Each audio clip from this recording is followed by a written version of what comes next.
এত সুন্দর একটি ওয়ালমেট, তাও কিনা বানিয়েছি আমি বস্তা দিয়ে।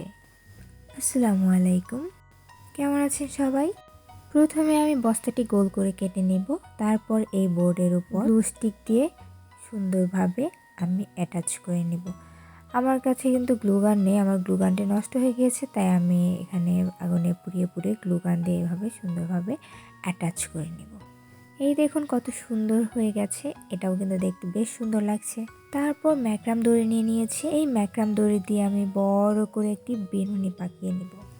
বেনুনিটি আমি চিকন করে নিয়েছি। একটা আপনারা চাইলে এখানে ডাবল করে নিতে পারেন, তাহলে বেনুনিটি মোটা দেখাবে আর দেখতেও সুন্দর লাগবে। যদি আমি চিকন করে নিয়েছি, এটাও দেখতে বেশ সুন্দরই লাগছে, খারাপ লাগছে না। ম্যাক্রামের বেনুনিটি হয়ে এলে আমি এটা আবার গ্লু গান দিয়ে সুন্দরভাবে পুরোটা চারিদিকে এভাবে অ্যাটাচ করে নেব। আমার মতো রিস্ক কেউ নেন না, হাত কিন্তু পুড়ে যেতেও পারে। যদিও আমি কয়েকবার ছ্যাঁকা খেয়েছি, তারপরেও কমপ্লিট করিনি এটা এখনও, যদিও এর করা এখনও কিছু কাজ বাকি আছে। তারপরেও দেখতে ভালোই লাগছিল, দেখতে সুন্দর লাগছিল, তাই ভাবলাম যে যতটুকু করেছি আপনাদের সাথে আমি শেয়ার করি। তারপর আবার এই বস্তার উপরে ম্যাক্রামের দড়ি সুন্দর করে পাপড়ি শেপ করে বসিয়ে নিয়েছি। তারপর গ্লু দিয়ে আটকে আমি এভাবে পাপড়ি শেপে কেটে নিব।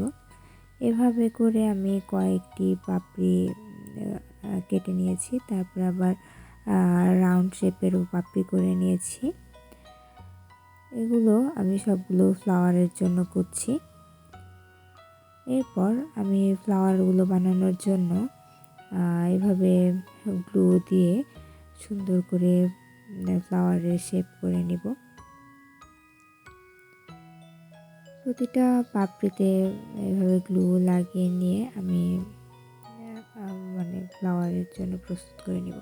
তারপর একটার পর একটা এভাবে অ্যাটাচ করে নিয়ে এই তো দেখুন কত সুন্দর ফুল বানিয়ে ফেললাম আমি। এটা কিন্তু অনেক ইজি, আপনারা চাইলেই পারবেন।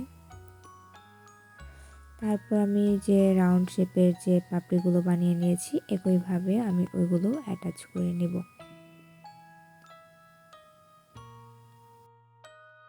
সবগুলো অ্যাটাচ করা হয়ে গেলে মাঝখানে কেমন যেন ফাঁকা ফাঁকা লাগছিল, তাই ভাবলাম এর ভিতরে কিছু পার্ল দিয়ে দিই। আমার কাছে হাফ পার্ল ছিল, তাই হাফ পার্লগুলো এভাবে অ্যাটাচ করে নিব।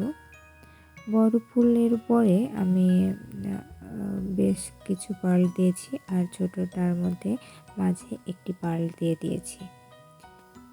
আর অবশ্যই আমার পেজ, প্রোফাইল বা ইউটিউব থেকে যদি কেউ দেখে থাকেন, অবশ্যই সাবস্ক্রাইব করে দেবেন আর লাইক, ফলো, শেয়ার করে দেবেন।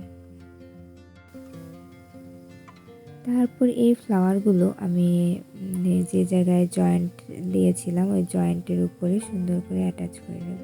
ও হ্যাঁ, তার আগে আমি একটি পাতা শেপ করে আবার ম্যাক্রাম লাগিয়ে নিয়েছিলাম। তারপর সুন্দর করে পাতাটিও কেটে নিয়েছি। তারপর এই পাতাটি আমি ওই ফুলগুলোর সাথে একবারে অ্যাটাচ করে দেব। জয়েন্টের জায়গায় আমি ফুলগুলো অ্যাটাচ করে দিচ্ছি। আমি এখানে টোটাল 3টি ফুল বানিয়েছি। 3টি ফুল বানানোর পর তারপর আমি এই যে পাতাটাও অ্যাটাচ করে দিচ্ছি। এরপর লাস্টের আমি পরে দেখি 2টা ফুলে ভালো লাগছে না দেখতে, তারপর আরও একটি ফুল বানিয়ে আমি অ্যাটাচ করে দিয়েছি। তো আপনাদের কেমন লাগলো অবশ্যই জানাবেন। আজ এই পর্যন্তই, আল্লাহ হাফেজ।